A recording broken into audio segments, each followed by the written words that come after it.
Good morning, everybody. I say morning, I mean somewhere in the world. Welcome to episode 5 of Ask Karl G. So I've already got my invite link up and going. So I'm just going to bob that on the chat and I'll read it out. It's gone live to Facebook and to YouTube. Hello, welcome to Ask Karl G. If you'd like to ask a question on the show, click the link that I'm just putting on there. Hi, Charlotte Doria. Hello, how are you? And everybody, just give me a little house watching. So just a little good evening would be quite nice, and maybe a quick rundown as to what you've been today. I just have a lovely little rest here. What a beautiful day!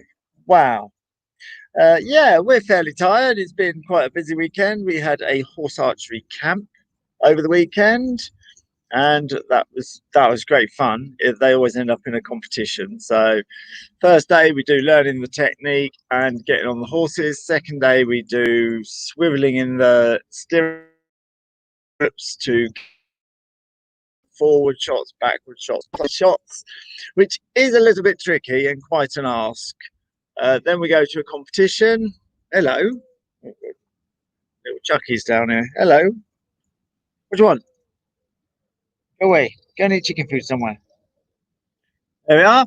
And there we go. That's what I've been doing. So that didn't finish. We didn't finish clearing up until quite late last night, and then today's been a busy one. I've got a videographer following me around today. I thought she might be here, but she's processing a bit of video, catching all the events of the day, from waking up, doing Lumi's eyes, getting teak out, haying the horses, flying the parrots, getting the birds up, running the dogs, doing the chickens, doing the trick riding lesson, and on and on and on, just everything. So I'm really looking forward to seeing how that comes out. There's mountains of stuff, and if I can get somebody to follow us around and show the day-to-day life a bit more behind the scenes than what I'm doing here, I think that could do a world of good, really, because we are having such enormous fun on our horses, and if we can have fun on our horses, then anybody can have fun on their horses, and that's the idea behind it. So it's been a busy old day, and I've just sat down. Hello, everybody. Hello, Amanda. Hello, Kerry. Hello, Joe. Kerry 4. Oh, two Kerrys. Marvellous. Sally, good evening. Good evening. So, Kerry White had a lovely hack in the sunshine, and I was going to. I've got this new 360 camera that I'm desperate to get out, and I haven't had time yet. I've had it for about 3 weeks. There we go. That's not true. I did out on it with it, but I'm still learning it, so the sound was all awful and it was unbroadcastable. There we are. Hi, Ruth. Hi, Katie. Hello. Oh, Julia Hayes. What's that say? I have to cook dinner, but I've changed my world through your book. Coming on your course soon. Marvellous. Lovely. Returning rider at 50. Well, there you go. I've beaten you, Julie. I'm 51. So there you go. Lovely. I have people come on the rider confidence course and start saying, "Oh, I'm too old, I'm too old." And it turns out they're 4 or 5 years younger than me. So you can shut up, get out. Okay, lovely. If anybody's got a question, I'll just bob on the link again. There we are. And feel free to join the show, ask your question. Perfectly fine. I'm just going to go through my thought for the day. And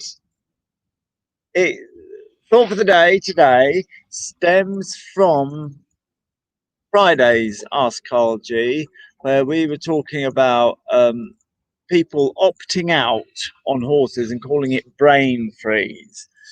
If you call it brain freeze, and if you say that you get brain freeze, then it's almost absolving yourself of the responsibility to do something about it.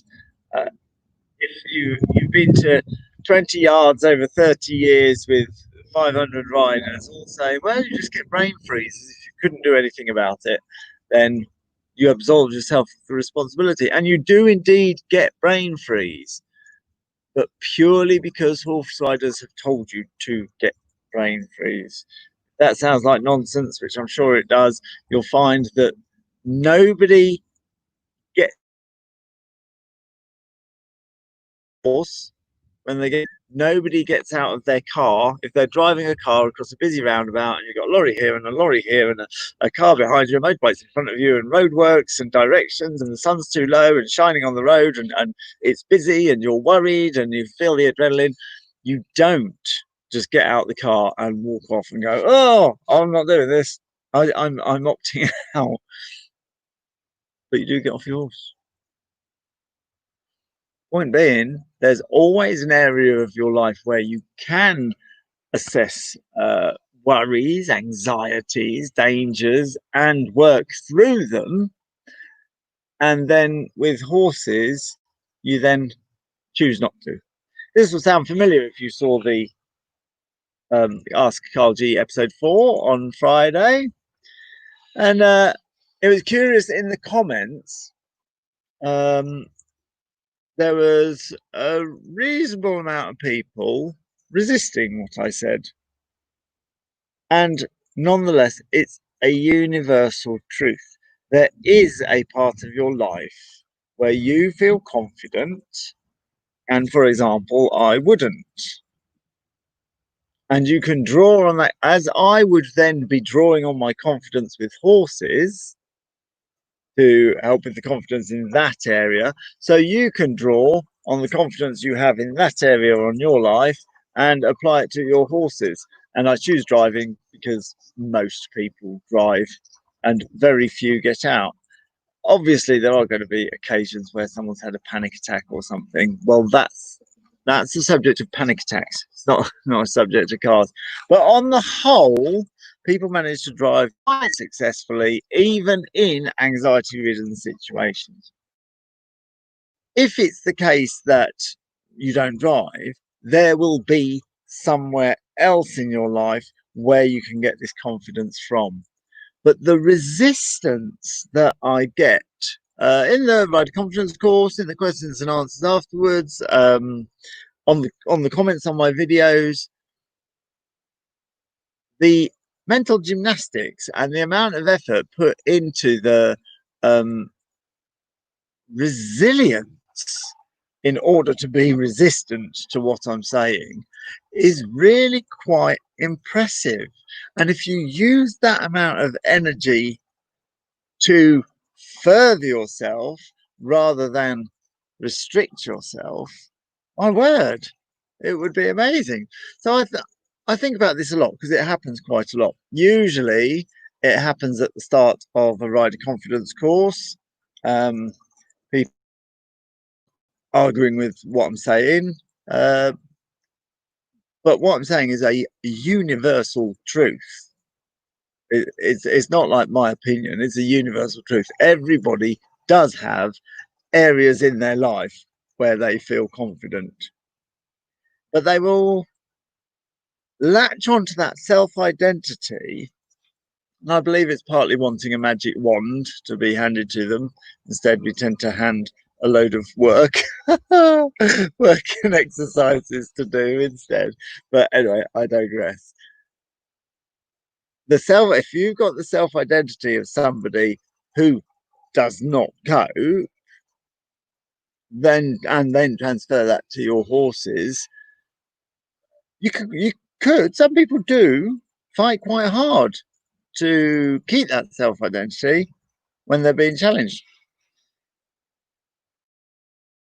I'll give a great example. When I was a trainee hypnotherapist, and you had volunteers that you'd go to, and I had this depressed lady who greatly enjoyed her hypnotherapy sessions. She felt wonderfully positive afterwards, and that was all great. And the sessions went on 8, 9, 10 weeks, 11 weeks, and after 12 weeks we should be seeing a move, and we weren't seeing a move. Now, this is partly because she wasn't paying for it. It was free. It was also partly because the dynamic I was somebody who as a student, who needed her. So in a way, she was supplying the service, and it's not the least bit surprising when people don't have to pay for therapies that they then don't apply themselves to them. If you get something for free, it's like, oh. And along came little Karl and provided relaxation and comfort and made her feel better for 2 or 3 days afterwards. And she was quite happy for that to carry on, and not having it that she was expected to do the work in order to move her depression along. As solution focused hypnotherapists, we expect a change. So anyway, we got to this self identity in an attempt to get her to move. Um, Discussing ways in which she moves in other areas, therefore she can move in her depression. And she was super resistant, super resistant. She was like, no, that's not right. And I was saying, I'm sorry, but it's a universal truth. You have got areas where you are confident, and you could take that confidence and apply it to your phone calls, your emails, all the things that had closed down. Well, interestingly, I'm going to just digress a little bit. As you get, as depression takes hold, as you suffer depression, um, you tend to close things down. It's a survival strategy, perfectly normal, and you'll find people like, oh, I'm hanging up my camera, oh, I'm not going to bowls anymore, and this is depression working its way. Um, Curiously, it's depression is a survival strategy that is trying to get you to save energy until all these overwhelming problems, such as an ice age or say that, all problems disappear, and then we can go out and hunt. So it's a way of saving energy, and the way it manifests in the modern world is you start giving up things, and I'm sure you've noticed it in your friends. So this lady had given up lots of things. She was like, I can't. And the resistance was really super. And I was stumped for a while, quite a few weeks. And then it turns out that I got a letter from the doctors and I had to go to the hospital for checkup or test or something. And I was worried, not medically worried. I was worried because I don't like hospitals. I don't go there a lot. Touch wood, I've been quite lucky in not many accidents and incidents, and so it was kind of strange. It's like where do I park? Where do I go? Where's that department? Who do I see? Do I go and see the registrar? Do I go to the reception desk before? I was quite worried, and I disclosed this to her, saying, "Oh, this is what I'm doing tomorrow." And she was like, "You don't want to worry about that." Oh, I've been in hospital so many times. She said, "I'm always in hospital. The best thing to do is to park in quick fit car park just down the road, and then you can just hop over that little alley, and then that'll take you up the hill. You go in, you say to reception, 'I'm here to go to Unit 34,' and they'll tell you where the lift is." And and I got her. It's like, yes, there you are. There is an area where you are super confident. And she was insisting there was no area in her life that she could feel super confident in and then take those confident feelings and spread them over another area of her life. And I'd got her.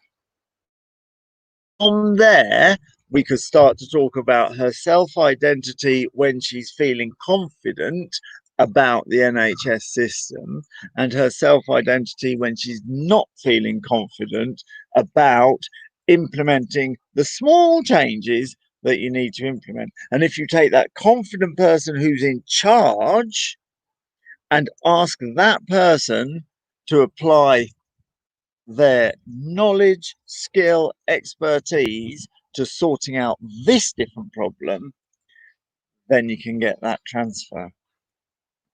Once we started talking about self identity, it was quite easy to say, well, your self identity is either a person that's growing and learning and becoming more, or your self identity is somebody who is learning, shrinking, becoming less. I'm going to hang up my camera, I'm going to hang up my bowls, I'm not going to do this anymore and that anymore.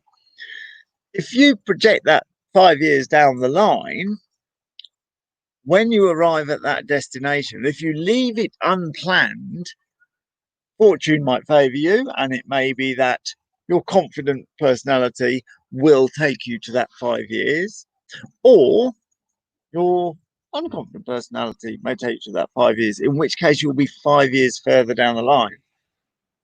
So when you think about your own self-identity, if you're worried about your horses or your driving or anything else, be aware that there is parts of you, whether you like it or not, and depressed people tend not to like it, there is parts of you that is confident, in charge, able to surpass problems better than others. That you have that person. It's a universal truth. You have that. Whether you don't want to hear it because you feel more comfortable in the old cliched, I'm insecure, I'm nervous, I'll mess anything up if you. That's your choice. So that's my thought for today. Have a little thought as to whether you're residing in a comfortable, cliched, negative way of looking at the world, and that's why you're not taking the best out of every situation. So when I make these videos, and I'm giving universal truths that I've, for the last 10 years, over 3,000 people, you can't help but see the same things happen over and over again. It's just a universal truth. And if you want to resist, you can, but don't complain. If you're happy, resist all you like. So yeah, little bit of a thought for the day. So thank you for listening. I'm just going to zoom through the comments. There we are. Lovely. Great comment by Amanda Gallagher here. Lovely. Thank you very much. Driving's a problem for me. Some people don't like driving. I don't like bungee jumping. I don't like roller coasters. I don't like I'd hate to work with kids. I'd hate to be a school teacher. Oh, even worse, with teenagers, problem kids. No, I couldn't do it, wouldn't do it. No, no. And yet somebody as a teacher is like, Karl, really? Are you mental? You'd be great at it. You'd yeah, I'm sure I would if I wanted to apply myself. And come the day that is ruining my life in some way, that I have to go and teach, I could easily see a scenario where I'd have to go into a school and teach. And then I would use my confidence with horses and making these videos to become confident in teaching. So that's a great comment. Thank you, Amanda. There's always a bit that we can swap for. Lovely. Thank you very much. Thank you. Charlotte says that I've hit the nail on the head. She had a rubbish ride. I have rubbish ride.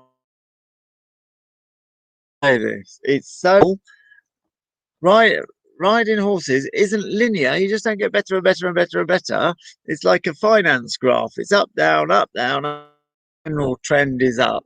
We're all right. And part of the tool set that I give with the rider confidence is handling the lows, not just improving, handling the lows. They're going to happen. How do you make the best of them? The opposite of success is learning. So if you have a rubbish ride, then that's a learning ride. Okay, I've learned not to go out in a bad mood. I've learnt not to go out when I'm short of time. I've learnt not to go out when I haven't ridden the horse for 3 days. I've learnt not to listen to my friend, not to feel the pressure from other people. There we are. We all have rubbish rides. There's another universal truth. So everybody, if you'd like, oh look, we've got a question here from Jeanette. I will do my very best to answer that tomorrow. If you'd like some context and personalization, then yourself or anybody listening, feel free to click the link that I always put on. Right now it's at the top of the live viewer comments. I just put the link on there and it's on further down. If you want personalization, then pop on. It's very easy. You just click the link and you're away. Otherwise, if you write a question, I'll do my best to get around to it and I'll do my best to answer it. Of course, it might not be quite what you mean because, text can sound a bit funny. Lovely. Okay, just shooting through. There we go. Thank you very much. Thank you, everybody. If you think this can help anybody, direct them to it. Direct them to my page. Let's make a difference. Thanks for listening. See you tomorrow.